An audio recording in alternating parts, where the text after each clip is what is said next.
कभी कभी कोई घटना मनुष्य के जीवन की सारी योजनाओं को तोड़ देती और मनुष्य उस आघात को अपने जीवन का केंद्र मान लेता। पर क्या भविष्य मनुष्य की योजनाओं के आधार पर निर्मित होते हैं? नहीं। जिस प्रकार किसी ऊंचे पर्वत पर सर्वप्रथम चढ़ने वाला उस पर्वत की तलाई में बैठकर जो योजना बनाता है, क्या वही योजना उसे उस पर्वत की चोटी तक पहुंचाती है? नहीं। वास्तव में वो जैसे जैसे ऊपर चढ़ता है वैसे वैसे उसे नई नई चुनौतियां, नई नई विडंबनाएं, नए नए अवरोध मिलते हैं। प्रत्येक पद पर वो अपने अगले पद का निर्णय करता है। प्रत्येक पद पर उसे अपनी योजनाओं को बदलना पड़ता है। कहीं पुरानी योजना उसे खाई में ना ढकेल दे। वो पर्वत को अपने योग्य नहीं बना पाता, केवल स्वयं को पर्वत के योग्य बना सकता है। क्या जीवन के साथ भी ऐसा ही नहीं? जब मनुष्य जीवन में किसी एक चुनौती को, एक अवरोध को अपने जीवन का केंद्र मान लेता है, अपने जीवन की गति को ही रोक देता है, तो वो अपने जीवन में सफल नहीं बन पाता और ना ही सुख और शांति प्राप्त कर पाता। अर्थात जीवन को अपने योग्य बनाने के बदले स्वयं अपने को जीवन के योग्य बनाना ही सफलता और सुख का एकमात्र मार्ग नहीं। स्वयं विचार कीजिए।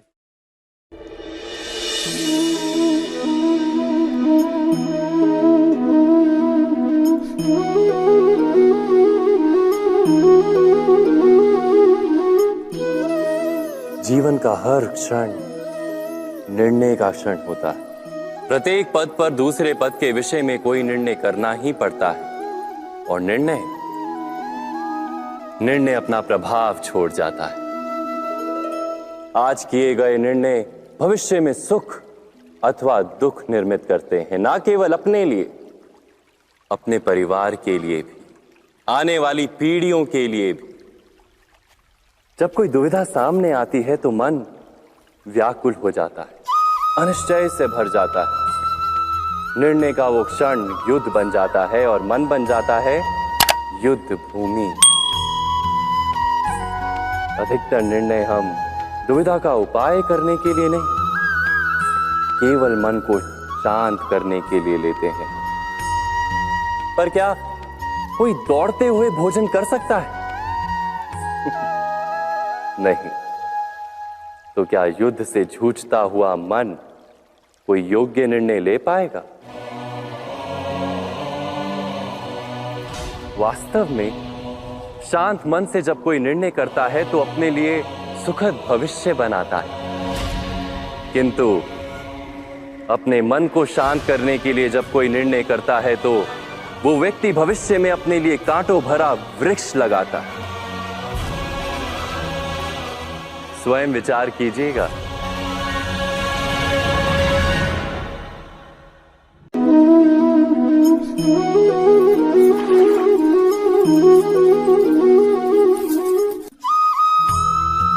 जीवन में आने वाले संघर्षों के लिए जब मनुष्य स्वयं को योग्य नहीं मानता, जब उसे अपने ही बल पर विश्वास नहीं रहता, तब वो सद्गुणों को त्याग कर दुर्गुणों को अपनाता है।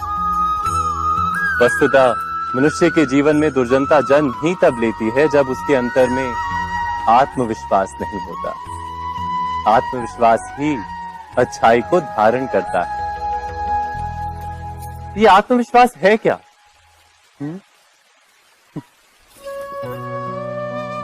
जब मनुष्य ये मानता है कि जीवन का संघर्ष उसे दुर्बल बनाता है, तो उसे अपने ऊपर विश्वास नहीं रहता। वो संघर्ष के पार जाने के बदले संघर्ष से छूटने के उपाय ढूंढने लगता है। किंतु जब वो ये समझता है कि ये संघर्ष उसे अधिक शक्तिशाली बनाते हैं, ठीक जैसे व्यायाम करने से देह की शक्ति बढ़ती, तो प्रत्येक संघर्ष के साथ उसका उत्साह बढ़ता है। अर्थात आत्मविश्वास और कुछ भी नहीं, मन की स्थिति, जीवन को देखने का दृष्टिकोण मात्र है। और जीवन का दृष्टिकोण तो मनुष्य के अपने वश में होता है। स्वयं विचार कीजिए।